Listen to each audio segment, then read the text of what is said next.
Israel Iran संघर्ष तीव्र होत असताना इराणने उचललेली सर्वात मोठी आणि परिणामकारक पायरी म्हणजे होर्मुझ समुद्रधुनीतून होणारी जलवाहतूक रोखण्याची घोषणा.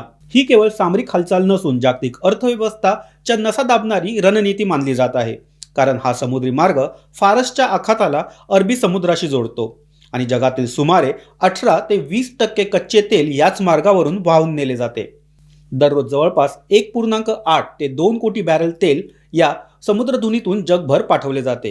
इराणच्या इस्लामिक रिव्होल्युशनरी गार्ड कॉर्प्स अर्थात IRCG ने समुद्र हालचालीवर निर्बंध घातल्याची माहिती दिली होती.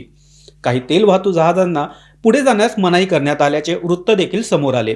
या समुद्रधुनीची एकूण रुंदी काही ठिकाणी केवळ 33 किलोमीटर इतकी आहे आणि प्रत्यक्ष जलवाहतुकीसाठी वापरला जाणारा पट्टा त्यावरूनही अरुंद आहे. यामुळे एखादा अडथळा निर्माण झाला तर त्याचा तत्काळ परिणाम जागतिक पुरवठा साखळीवर होतो.